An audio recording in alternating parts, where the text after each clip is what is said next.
হরে কৃষ্ণ ভক্তবৃন্দ, আশা করি আপনারা সবাই ভালো আছেন এবং পারমার্থিক উন্নতির জন্য অবশ্যই হরে কৃষ্ণ মহামন্ত্র জপ করছেন। তবু চলুন আরেকবার আমার সঙ্গে হরে কৃষ্ণ মহামন্ত্র জপ করে নিন। হরে কৃষ্ণ কৃষ্ণ কৃষ্ণ হরে হরে, হরে রাম রাম রাম হরে হরে। হরে কৃষ্ণ ভক্তবৃন্দ, তাহলে চলুন আজকে ভিডিওটা তাহলে শুরু করা যাক। ওং নমো ভগবতে বাসুদেবায়।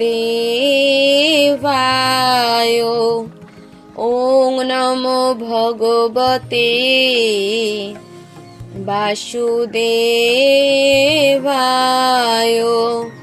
ওং নমো ভগবতে বাসুদেবায়।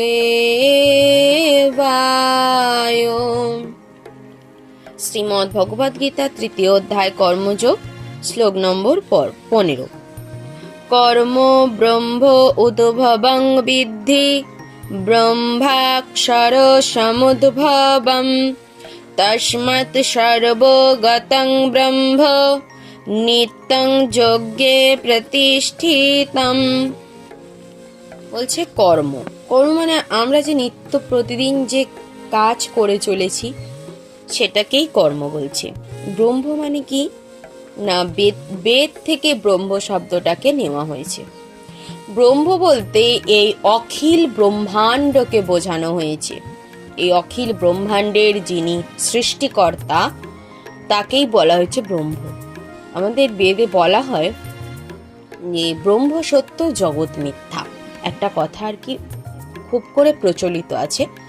সেই ব্রহ্ম মানে হচ্ছে কি না, এই পুরো পৃথিবীটার মানে যে ব্যাপারটা, যে এনভায়রনমেন্ট, সেটাই সত্য, আর জগৎ যেটা সেটা হচ্ছে মিথ্যা। মানে জগতে যা কিছু আছে সব কিছু কাল্পনিক।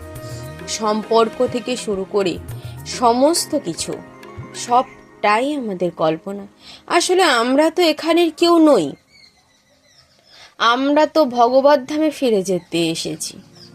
কিন্তু ভগবানের কাছে কোনো একটা পাপ কর্ম করার বা কোনো একটা ভুল করলে ভগবান আমাদেরকে ওই ধাম থেকে এখানে পাঠালেন মর্তধামে।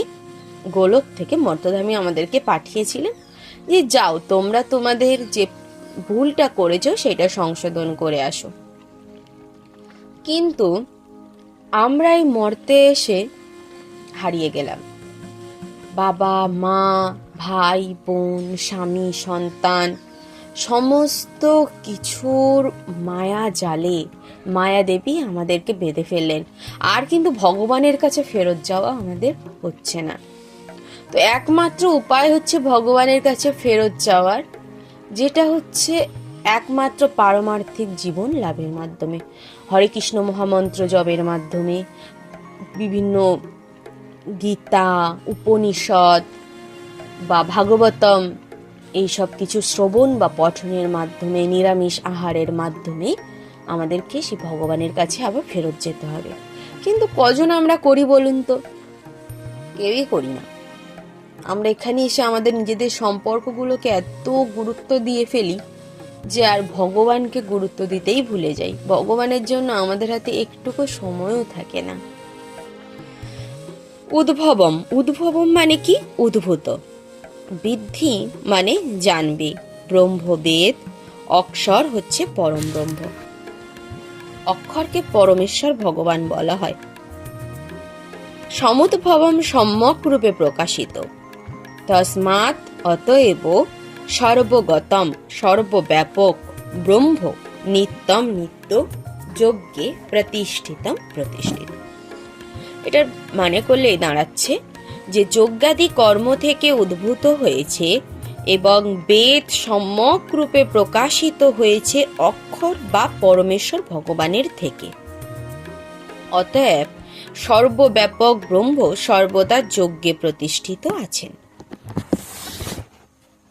এটার তাৎপর্য হলো যজ্ঞার্থানাং কর্মণ, অর্থাৎ ভগবান শ্রীকৃষ্ণকে তুষ্ট করার জন্যই যে কর্ম করা প্রয়োজন সেটি এই শ্লোকে আরো স্পষ্টভাবে উল্লেখ করা হয়েছে। যজ্ঞ পুরুষ শ্রী বিষ্ণুর সন্তুষ্টির জন্য কর্ম করতে হলে আমাদের অবশ্যই ব্রহ্ম বা দিব্য বেদের নির্দেশ অনুসারে তা করতে হবে। বেদে সমস্ত কর্মপদ্ধতির সম্বন্ধে নির্দেশ প্রদান করা হয়েছে। যে কর্ম বেদে অনুমোদিত হয়নি তাকে বলা হয় বিকর্ম বা পাপ কর্ম। তাই কর্মফলের প্রভাব থেকে রক্ষা পাওয়ার জন্য সব সময় বেদের নির্দেশ অবলম্বন করা উচিত। সাধারণ জীবনে যেমন মানুষকে রাষ্ট্রের নির্দেশ অনুসারে চলতে হয়, তেমনি ভগবানের নির্দেশে তার পরম রাষ্ট্র ব্যবস্থায় পরিচালিত হওয়াই মানুষের কর্তব্য। বেদের এই সমস্ত নির্দেশগুলি ভগবানের নিঃশ্বাস থেকে উদ্ভূত হয়েছে। তাতে বলা হয়েছে, অশ্বমহত ভূতস্য নিঃশ্বাসিতম এতৎ যৎ ঋগ্বেদ যজুর্বেদ সামবেদ অথর্বাঙ্গী রসঃ। অর্থাৎ কি, ঋগ্বেদ, যজুর্বেদ, সামবেদ ও অথর্ববেদ এই 4টি বেদই ভগবানের নিঃশ্বাস থেকে উদ্ভূত হয়েছে। এটা বলা হয়েছে বৃহদারণ্যক উপনিষদে, এই লাইনটি আছে। ভগবান সর্বশক্তিমান হওয়ার জন্য নিঃশ্বাসের মাধ্যমেও তিনি কথা বলতে পারেন, যেটি ব্রহ্মসংহিতায় প্রতিপন্ন হয়েছে।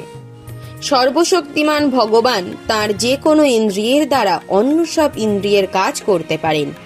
অর্থাৎ ভগবান তার নিঃশ্বাসের দ্বারা কথা বলতে পারেন এবং তার দৃষ্টির দ্বারা গর্ভ সঞ্চার করতে পারেন।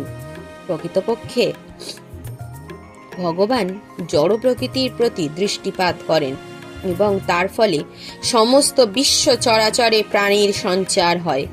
জড় প্রকৃতির গর্ভে বদ্ধ জীবেদের সৃষ্টি করার পর তিনি বৈদিক জ্ঞানের মাধ্যমে নির্দেশ প্রদান করেছেন, যাতে এই সমস্ত বদ্ধ জীবেরা চিন্ময় জগতে তাঁর কাছে ফিরে যেতে পারে।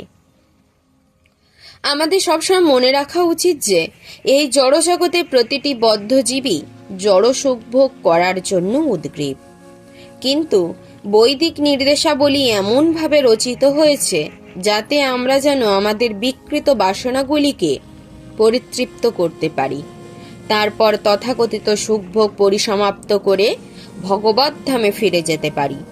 বদ্ধজীবেদের মুক্তি লাভ করার জন্য এটি একটি সুযোগ। তাই বদ্ধজীবেদের অবশ্যই কৃষ্ণ ভাবনায় উদ্বুদ্ধ হয়ে যজ্ঞের পন্থা অনুসরণ করা উচিত।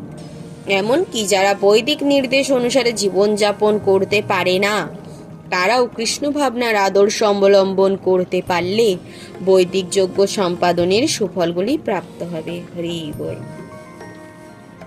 ওম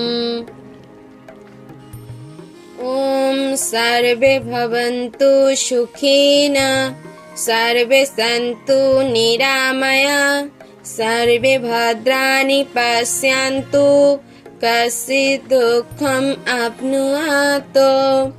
ওম শান্তি, ওম শান্তি, ওম শান্তি। হরে কৃষ্ণ কৃষ্ণ কৃষ্ণ হরে হরে, হরে রাম রাম রাম হরে হরে। হরে কৃষ্ণ ভক্তবৃন্দ, ভিডিওটি যদি ভালো লেগে থাকে তাহলে অবশ্যই একটা লাইক করে দেবেন এবং কমেন্ট করবেন, করে জানাবেন যে আপনাদের ভিডিওটা কেমন লাগলো, এবং চ্যানেলটিকে সাবস্ক্রাইব করে বেল আইকনটিকে অল করে রাখবেন, যাতে আপনারা পারমার্থিক জগতে আরো বেশি করে ঢুকতে পারেন, এবং আপনাদের যে প্রিয়জন আছে তাদেরকেও ভিডিওটা শেয়ার করে রাখবেন, যাতে তারাও পারমার্থিক জগতে প্রবেশ করতে পারে। হরে কৃষ্ণ।